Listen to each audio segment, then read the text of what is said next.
So, as you may have noticed, this podcast is later than I had done it in previous weeks. That being, it has been a really hard week. I suffer from chronic pain. I have for 12 years, and it was one of those really, really bad flare-ups this time. So, yeah, I've had this ever since I was 12, ever since I got my first period. I would have really, really painful cramps from my stomach and my back at the same time.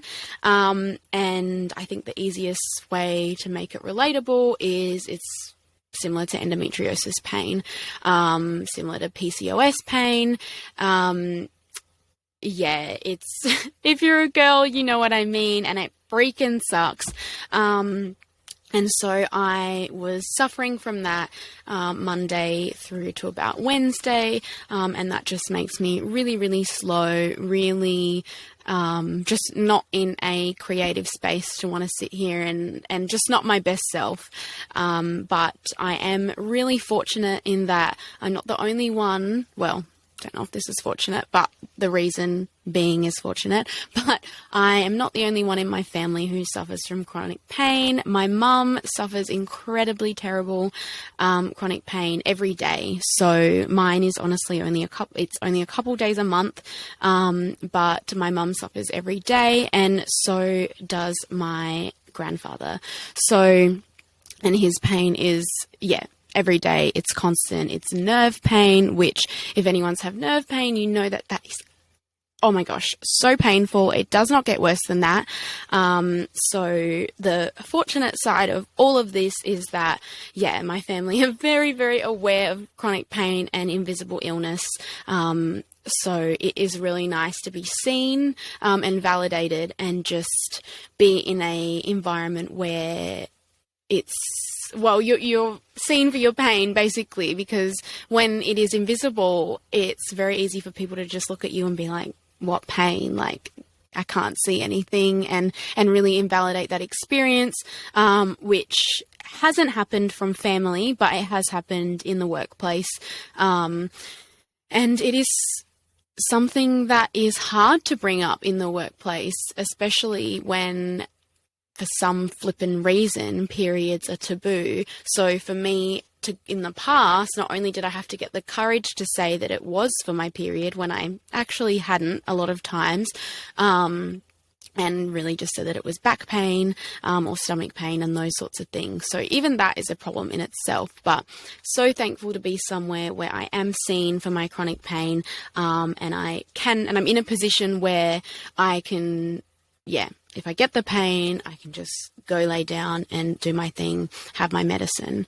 So that's something that, I deal with, and so I apologize for the podcast being a little bit later, but that is the reason why, and it takes me then, a little bit longer to get back into being my creative and happy and bubbly self. So thank you so much for your patience, and shout out to anyone with chronic and invisible illness. I see you and I hear you, and just know that there are lots of different remedies now that weren't available in the past. So my journey with this pain initially was going straight to the GP and saying, hey, I've got period cramps, what can we do? And they say, okay, well, have you tried Nurofen Panadol? Yes, obviously. Then they offer the pill, and when I saw the side effect sheet of the pill, that's like 100 million, like, oh my God, so big, so tiny. When I saw that piece of paper, I was just like, no. Why? I do not want all these side effects. This is so ridiculous to me. And my mum had been on it and it didn't serve her.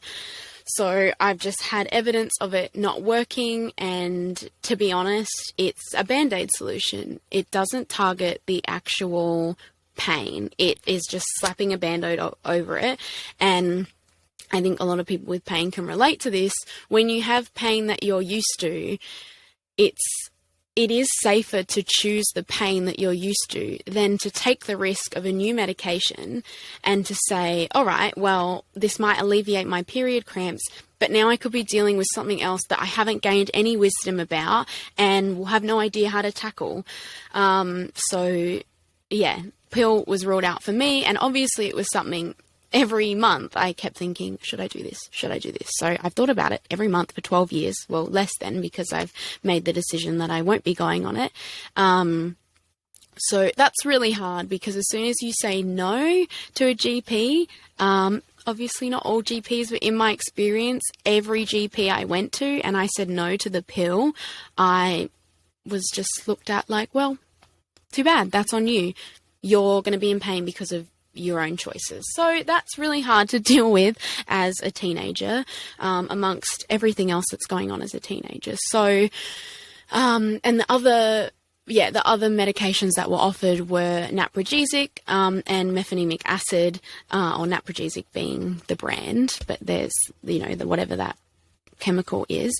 And both of those medications made me so nauseous and just made the pain, because having pain and having nausea at the same time is like whatever my face just did. That is the way to describe that. If you're not watching the video, well, too bad. Hopefully I can convey it. Not too bad. Pain and nausea is just horrible. So those weren't options for me either once I tried them. And it wasn't until I was then able to try cannabis, which has been a absolute lifesaver for me. Although it doesn't get rid of my period cramps, it relieves the symptoms like nothing else has been able to. So yeah, that's for different reasons, but I'll get more into that as well. But I do want to say that then, yeah, when I went on my own journey of, okay, how am I going to fix myself? Because the GP has, I've exhausted all of those options. So how am I going to do this myself? So do my own research, and eventually I've come to the conclusion now, after many trials and errors, maybe just trial and error? Okay, after trial and error, I then found that, yes, there are lifestyle choices that I can make to address the root cause of the period pain. However, that requires a lot of discipline. So I've had 2 pain-free periods in my entire 12 years of chronic pain, and both of those periods were followed by a whole month of clean eating. And when I say clean eating, I mean no unprocessed food, nothing that comes out of a packet, nothing with like multiple ingredients. I'm like, no, none of that. No sugar that isn't from something natural. And like that means no stevia, no raw sugar, and like none of that stuff.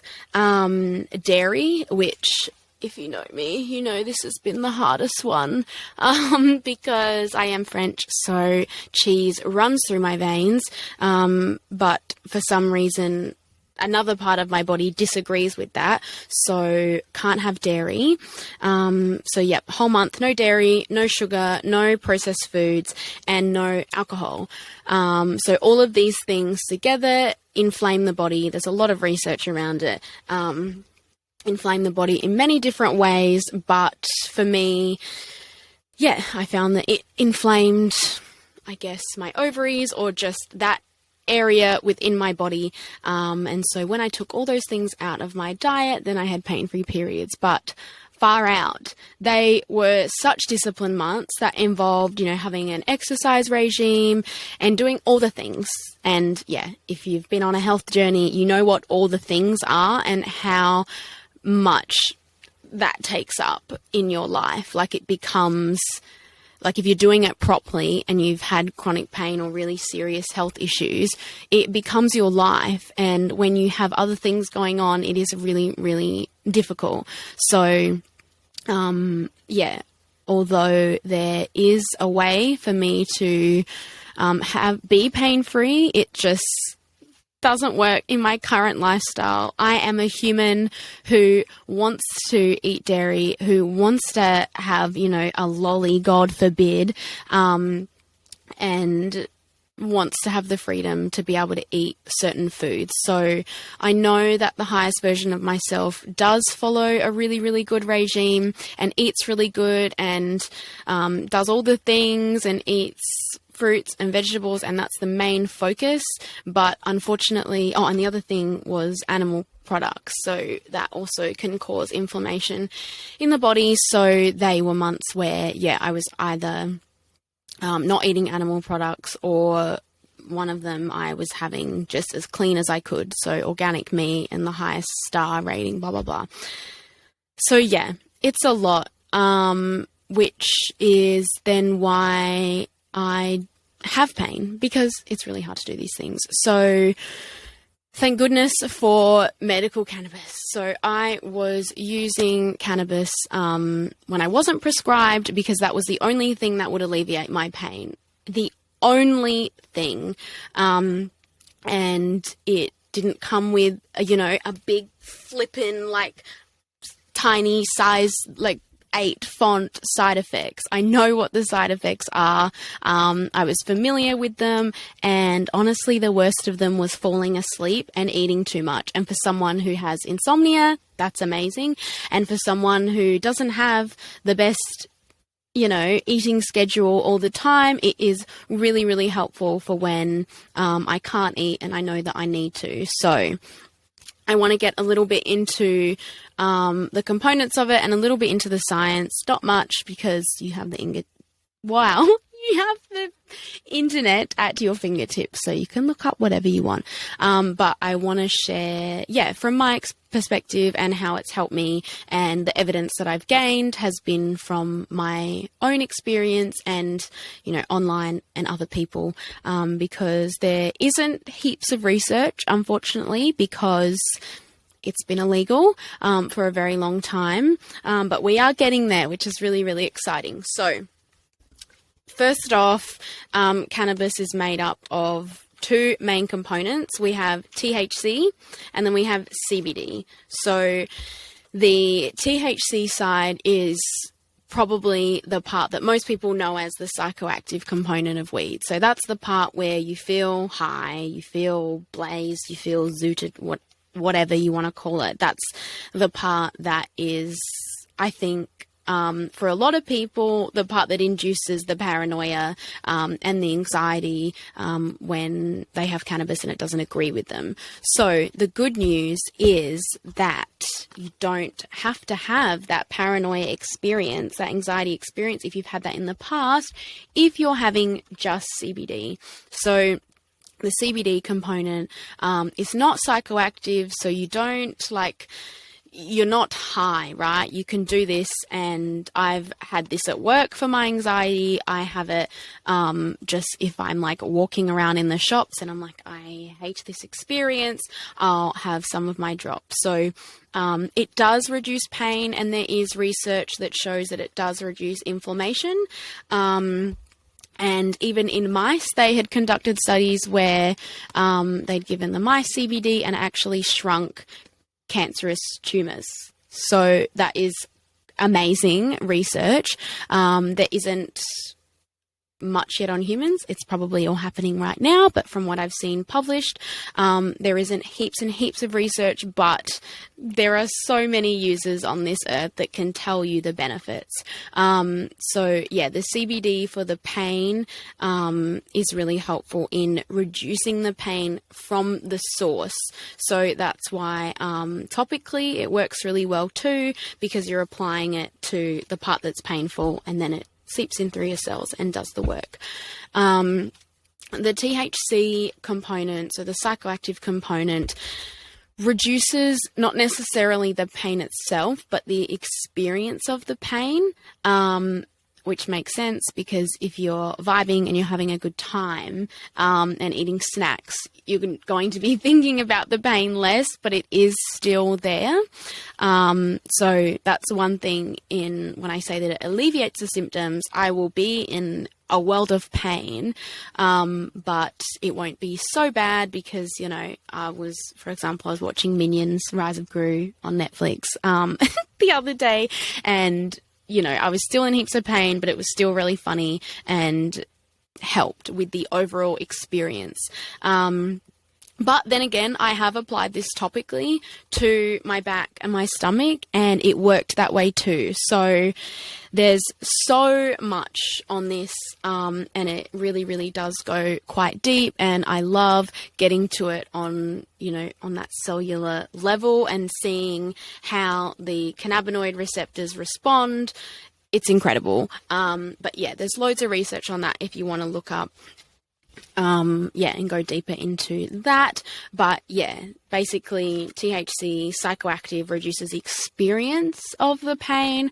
And that's done by, you know, it's happening in the brain, whereas the CBD is helping the pain at the local source. So I don't know why I'm pointing to my arm, but at the local source rather than up here, because really what this is doing, it's inhibiting or sending chemical messages in regards to the pain. So we've obviously got the pain actually all happens up here, which is why, placebo is the most effective pain relief. Placebo and hypnosis have been used in surgery, in so many different things. So, yeah, ultimately placebo is number one.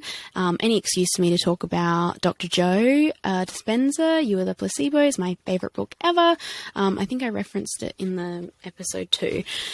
But yes, so placebo number one, but obviously that is a little bit hard because there are many factors into placebo. Like obviously, as I'm sure all of you know, you can't just go, you know, let's turn off the pain receptor and then it does it. Like there's a lot of subconscious programming that stops us from doing that, but instant healing is possible. So our mind is the only one that is limiting us. So I'm really excited for the day that I can do the work, and I am going to see Dr. Joe Dispenza, which is really exciting. He's coming to Australia, fangirling super hard, and yeah, really hoping that after going to his workshop, that I will be able to, understand more on a subconscious level about placebos and how that can help me in my pain, and ultimately mum's pain as well, because that has been the biggest takeaway from this, you know, this month's round of pain, is that if that is what I am suffering from once a month, and to see that my mum and my grandfather suffer the same kind of pain, worse pain, every single day, was just so heartbreaking to me. So yeah, that's why this week has been quite an emotional one, on top of bloody Pisces new moon, bloody waterworks, left, right and centre. So yeah, it was just a lot. But it was really a lot to, really empathise on another level how, chronic pain sufferers really, really go through it, and those that are suffering every day. My heart goes out to you, because it is just really inhibiting you being your best self. Like you can't be your best self when you're in pain. It's like you just have all of your resources are just trying to not be, you know, crying and screaming in pain. So you have a way lower tolerance for just any BS. So much empathy, love and healing to all my chronic pain sufferers out there. But I do want to say that, as awful as that is, I am so thankful that this medicine is available for people with chronic pain. So I'm so happy to be living in a country where it's finally recognised. It's honestly infuriating how it's, you know, still not decriminalised, but we're making steps in the right direction. And so, yeah, really great that it's accessible. Obviously, there's still issues with that. I believe it's actually coming from America and Canada, so it's not even grown here yet. So that'll be a really great day when it is grown locally. That'll also reduce the price as well. So, yeah, I did want to go more into talking about cannabis from not only a medicinal perspective, but medicinal in terms of physical pain, but also mental, emotional pain. So I have suffered from terrible anxiety as a child and through my teenage years, and nothing really helped me. It was kind of just, I think anyone who knows about anxiety knows that, you do the breathing and have the awareness of it before it comes on and blah, blah, blah. Nervous system, do what you can for your nervous system. But at the end of the day, this CBD oil has been a lifesaver for my anxiety. I have no anxiety anymore, provided I have my medication on me. Like, this stuff is just incredible. It doesn't, you don't feel like you're out of control. I know that's one thing that people, don't often agree with the THC, is because, you feel out of control, you feel spacey, all those sorts of things. But with the CBD, you don't get any of that. If not, I actually feel clearer. It's almost as if I can, instead of letting that anxiety voice be the main one that's dominating, I can observe so much easier, and it's like I take a back seat. And, the CBD allows me to just sit down in my brain and look at all the thoughts and observe all the emotions rather than feel them 100%. It's more so like in, what's that movie where it's about the emotions, and it's in the little girl Riley's head, and she has like a panel of like all the emotions, and they're all observing. Oh my God, why do I not know the name of this? Something Life? Oh my gosh, I can't believe I don't know the name of it. Anyway, Something Life? Anyway, you know the scene, right? Anyway, it's like all the emotions that are like sitting there, and there's a control panel, and she has the core memories. You know what I'm talking about. I get to, when I have the CBD, it really helps me just take a seat on the control panel, and rather than letting anger and sadness wreak havoc, I can go, hang on, let me hear it from all of you, and then we'll work on it. But it's honestly helped with my productivity too. I know sometimes when I need to sit down and I need to focus, having that helps so much. I honestly think so many humans will benefit from CBD oil, and there is a mountain of research to show how it's helped cancer patients and epilepsy, people that suffer from epilepsy as well. So, that CBD oil is so dear to my heart. It can be applied topically as well. It is honestly just a medicine that I could not praise higher. And if obviously this isn't medical advice, please consult your health practitioner. This is just my personal experience, but CBD oil for my anxiety has been a game changer. So I'm so thankful for that. And another thing as well is that it helps with appetite, which is huge, especially I'm someone who can be really hungry, but just cannot. It's like my stomach and my brain are not on the same team. My stomach's like, I'm freaking starving, I'm ravenous, and my brain's like, but we feel anxious and we don't want to eat right now. So it's like, oh my God. So being able to, have cannabis, I'm able to then regulate my eating a lot better, because when I combine the two, I can eat just without that voice going, just that voice that's trying to stop me from eating. I am able to. So, really, really big fans of these products. If you know me, you know that, I'll always rave about them, and I'm really thankful that the Australian government is finally on board. The other thing I wanted to talk about as well in regards to the lifestyle changes with chronic pain and having to make changes to the food that you eat and the things that you consume. One of the biggest things that helped for me was alcohol, because alcohol is inflammatory for our bodies. And I mean, think about it. I know for me, the next day after, if I'd been binge drinking or had a lot of drinks, my skin would be like hot and my face would be red. And yeah, it was like my body was just like secreting the heat and trying to secrete the toxins. And it was just a horrible experience. But yeah, I would get really hot, and it just makes sense to me then. I don't know if that's an explanation for inflammation, but anyway, that just made so much sense to me. Yeah, alcohol not only as a product that is inflammatory for our bodies, it is so destructive for our minds, and so destructive for our society as a whole. Coming from uni, at the time I was binge drinking, didn't know that it was binge drinking, didn't think it was that bad because we were all doing it.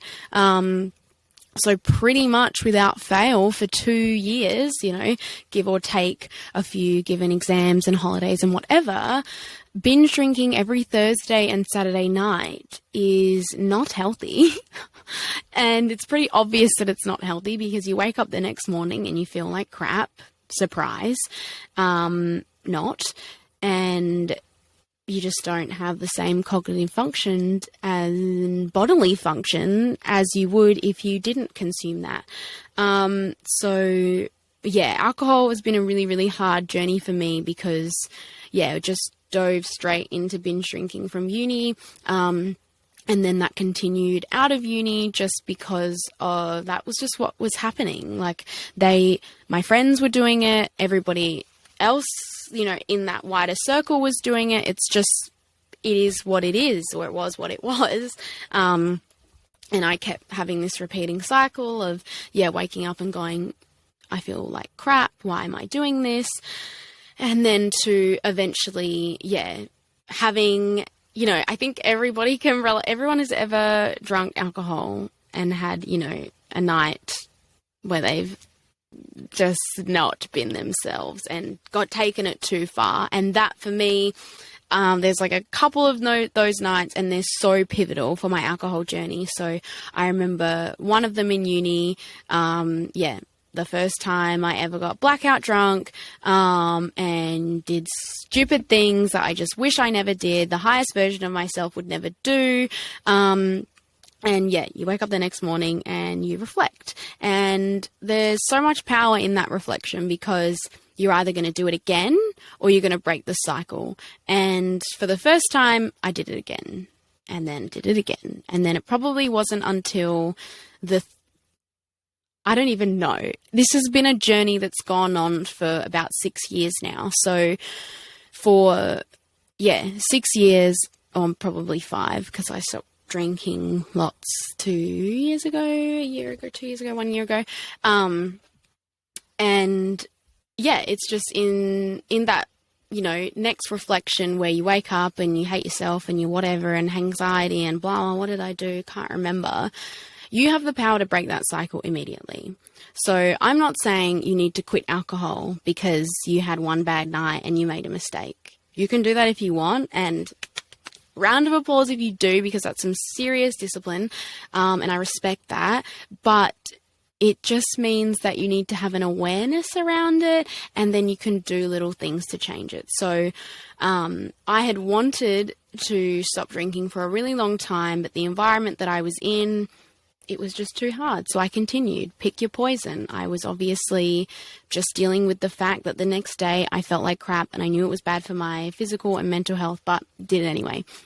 Because it was the norm. Like, you're a product of your environment. So I completely understand and empathize with anyone who's in that scenario where they're like, I don't want to drink like this. I don't want to have this relationship with alcohol. But you're in a friendship group that is normal. So I get it. I hear you. And this next part is for you. So the best thing that I did was just slowly wind down on my consumption. So for me, I'm a lightweight. So like I had to be really, really strict because I've always been I would always have to take note of how much I was drinking, because by the time it was 4, I would be lit. So I really had to, I've always had to take note of how many drinks I would have. So I would just recommend that first as an awareness, being conscious. I know some people do like the lines on their arms, but to be honest, if you have to do the lines on your arms and you can't remember and you can't count, there's still a problem. But I would highly recommend counting. The thing that helped me was, after one of those episodes, I guess you can call it, after a time where you get so drunk and you're so embarrassed and you're just like, this isn't me. I don't want to be this person. That was when I'd written it down to help me stick by it. And I'd said, I'm aligned with the version of myself who has 3 or less drinks per event. And so for me, that was still enough to feel the effects of alcohol. But, and I could still pace myself, and still have a good time. And it was a good way to wind down. And so, I would just be doing 3, and then look, there'd be times where I'd have 4 and I'd be like, or times where I'd had 5 and whatever. Like, you can't beat yourself up about these things as long as, you're trying and you have the awareness. That is all you can do. So winded down and was having 3, and then, eventually it just got easier and easier. And when I was able to then supplement it with cannabis, that just worked for me. I'm not recommending this for anyone. Everybody is different. But for me, I had so much more enjoyment from smoking rather than drinking, because I didn't feel crap the next day. I didn't do anything I regretted. I went to bed at a more reasonable time.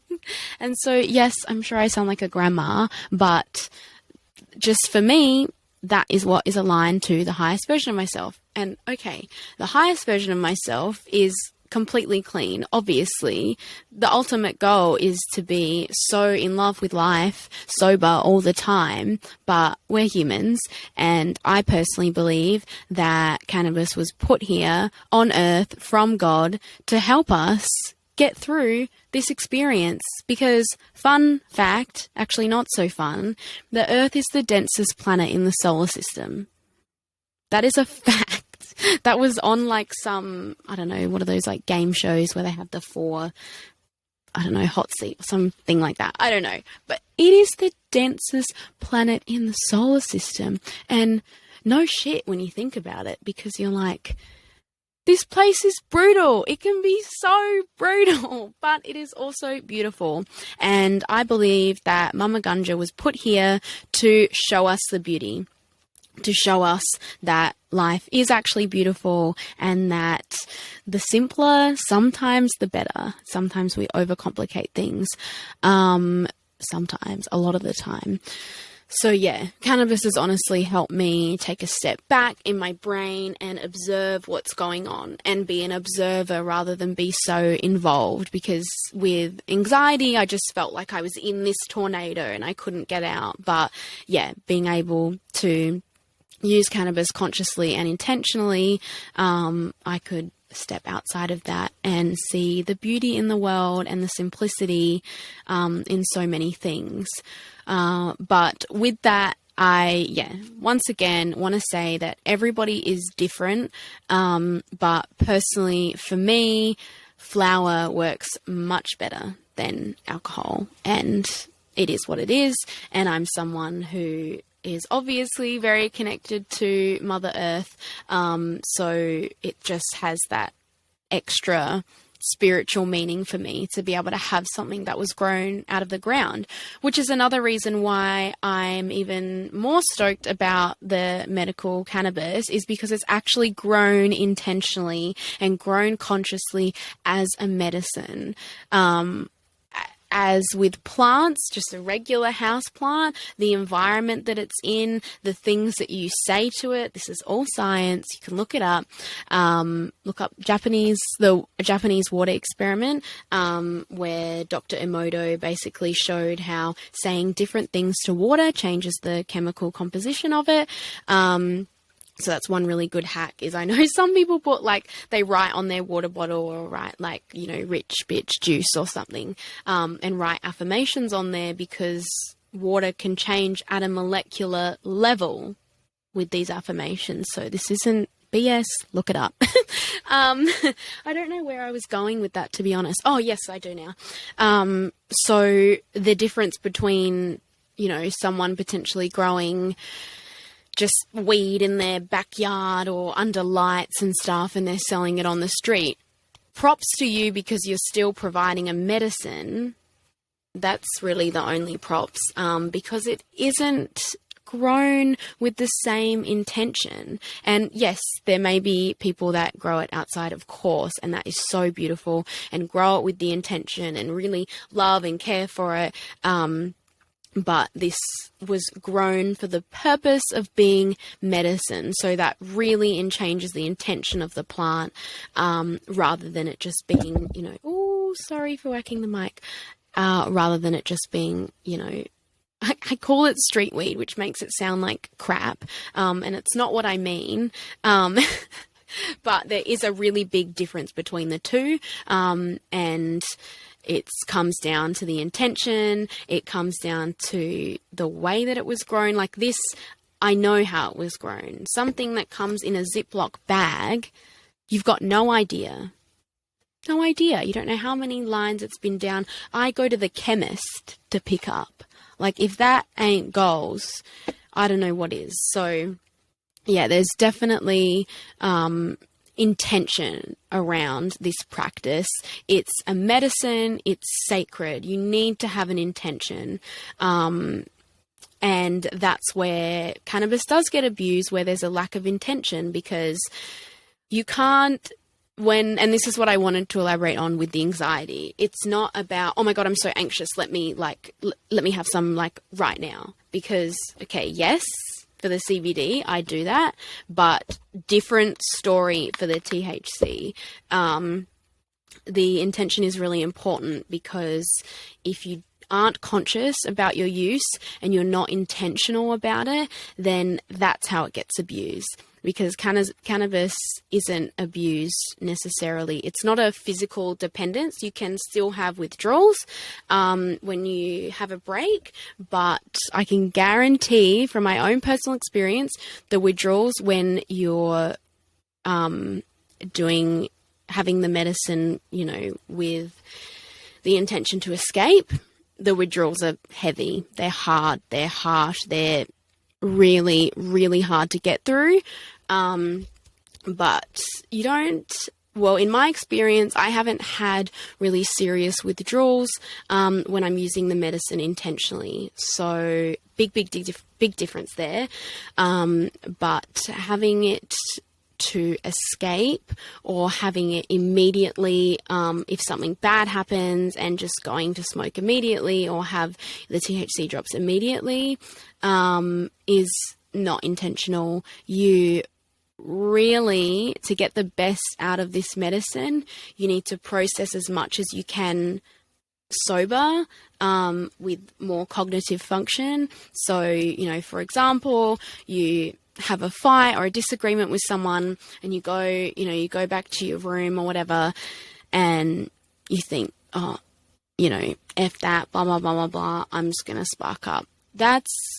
No, we don't do that here. We are conscious and we're intentional. So we do whatever. We pick up our journal and we start writing, and we do something to transmute the energy before going to the medicine. So I know that a lot of people have, said to me, oh, I don't know how, cannabis works for you. I always get paranoid, this, that, the other. A big part of that is because you need to do the work yourself, because otherwise the medicine will show you where you need to do the work. So not only is it physical medicine, it's emotional medicine for me.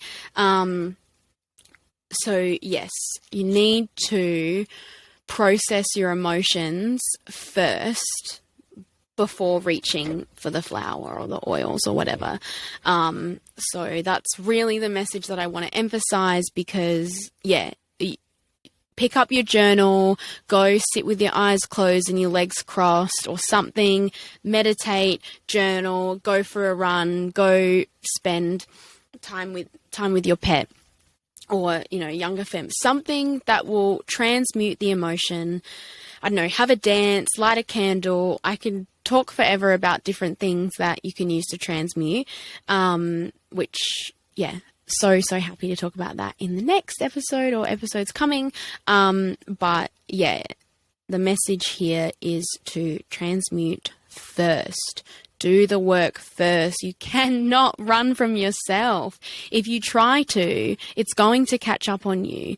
If you try, to smoke a heap, you're going to end up feeling paranoid at one point or another. It might not be that day, it might not be the next day, but it's going to it's going to hit you. It's like you can't push things down, and using other things to push things down isn't going to work. So yeah, I really want to emphasize that similar to alcohol, cannabis can be abused. They're completely different, as I've just talked about.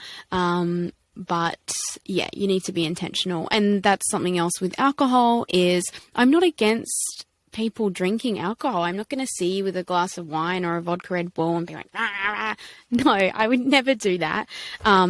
The vendetta against alcohol is from the big guys, not from the little guys. It's about how it's been placed in communities and societies for malicious reasons, and at the end of the day, I don't know anyone who agrees that their higher self comes out when they're drinking alcohol. So yeah, all I ask of you guys is that you just have awareness around your consumption of any of the products that affect you.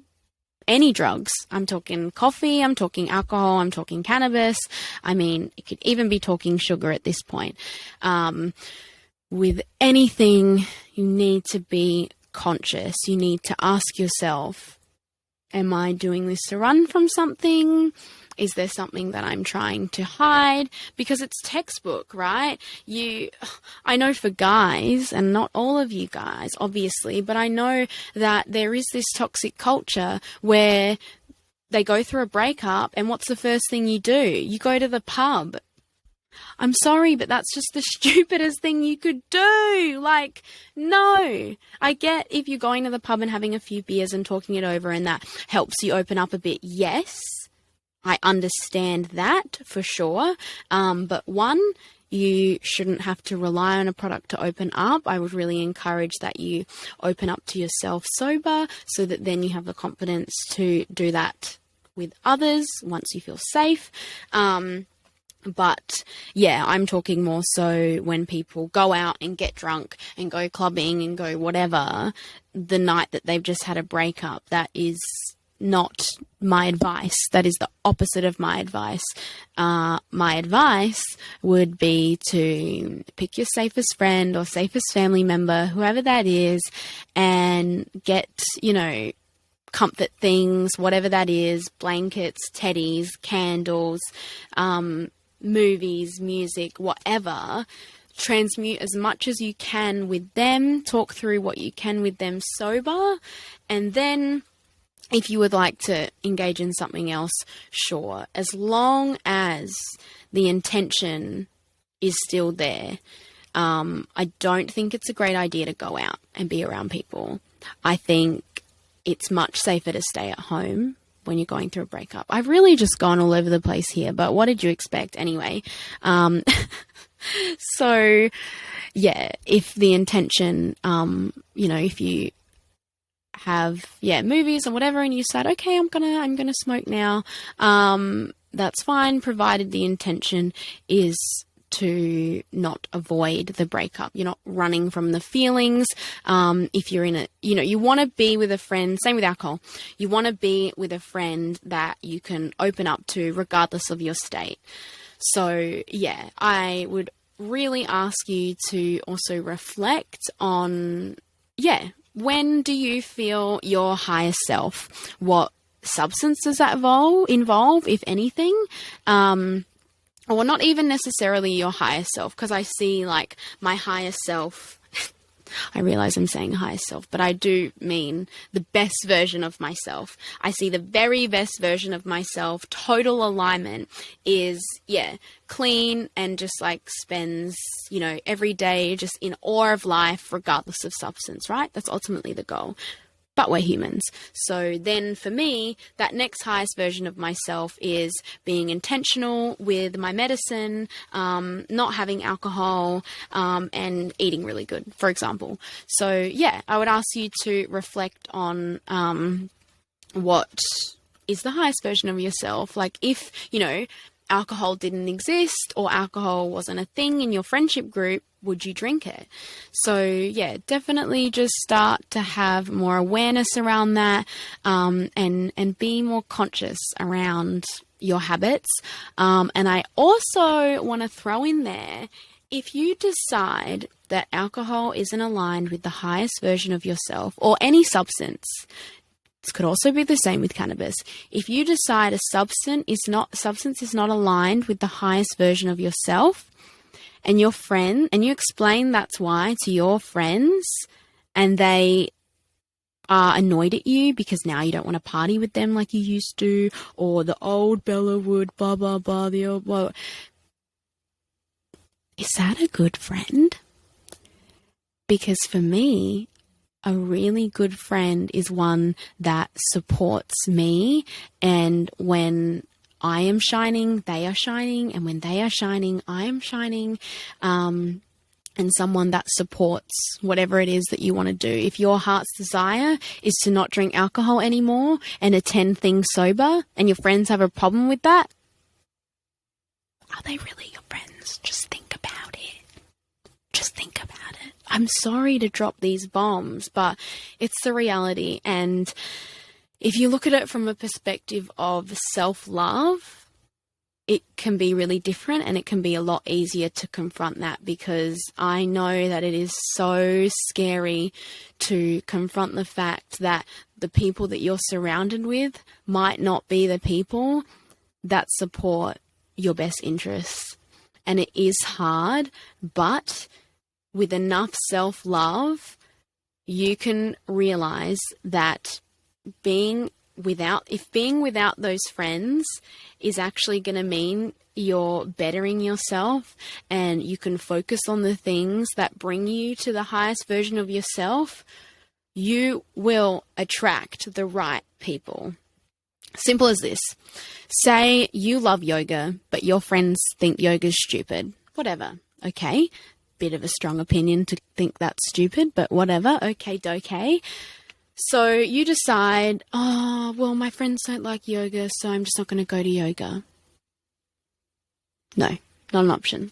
If you want to do yoga, you go to yoga. So you build up the self-love, because you go, even if you see it from the perspective of your inner child. So I like to talk to my inner child and be like, okay, Bella, what would be good for you right now? And if little Bella goes, I want to go to yoga, I'm like, okay, I'll take you to yoga. So you pick yourself up and you go. And as scary as it might be for some of you doing things on your own for the first time, it's only scary the first time. And then it gets so much easier. And the beautiful thing about doing what you want to do and following your heart's desire is that you've then just put yourself in an environment that you're surrounded by people with a similar mindset. And okay, maybe, they might not be exactly the same as you. Obviously, everyone's unique, and, we have our soul family, but we might not find them at the first yoga class, but you've now upgraded your friendship or your circle to people that understand the benefits of yoga and therefore understand health and therefore might also be on their journey to self-love and therefore might also be interested in cacao ceremonies. I don't know, but you've just put yourself in a position to now be surrounded by people where, oh, it's very normal for these people to do yoga, but in my friendship it's weird. So now you've just got confirmation that it's not weird. Just because your immediate circle or the environment that you're in thought something is weird, when you go out and do that thing and you hang out with the other weird people, I can tell you it's much more fun, honestly. So, wow, this has been a big one.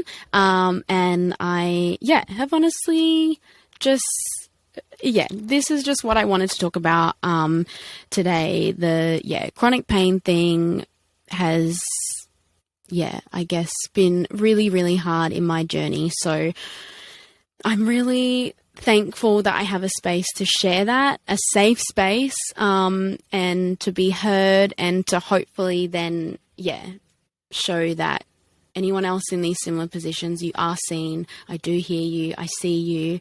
And it is a journey. It honestly is a journey, but, with the right support and self-love, number one, always. But with the right support, you can get there. You will get there. I know you'll get there. You're already there because, newsflash, time is not linear. It is in this dimension, in the third dimension, but time is actually not linear. And in your subconscious brain, that's the same scenario. It's not one line of time in your brain. So, and that's where timeline therapy comes in, is how you can actually go in your brain and alter the way that you now see an event. So that changes all the other events in your brain. So I'll definitely be talking more about timeline therapy, as I've mentioned, but just another example of how all of this stuff is so intertwined. So, yes, it might seem like I'm jumping around, but it's because everything is connected.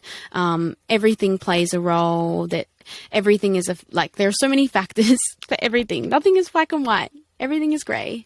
Everything is iridescent rainbow gray.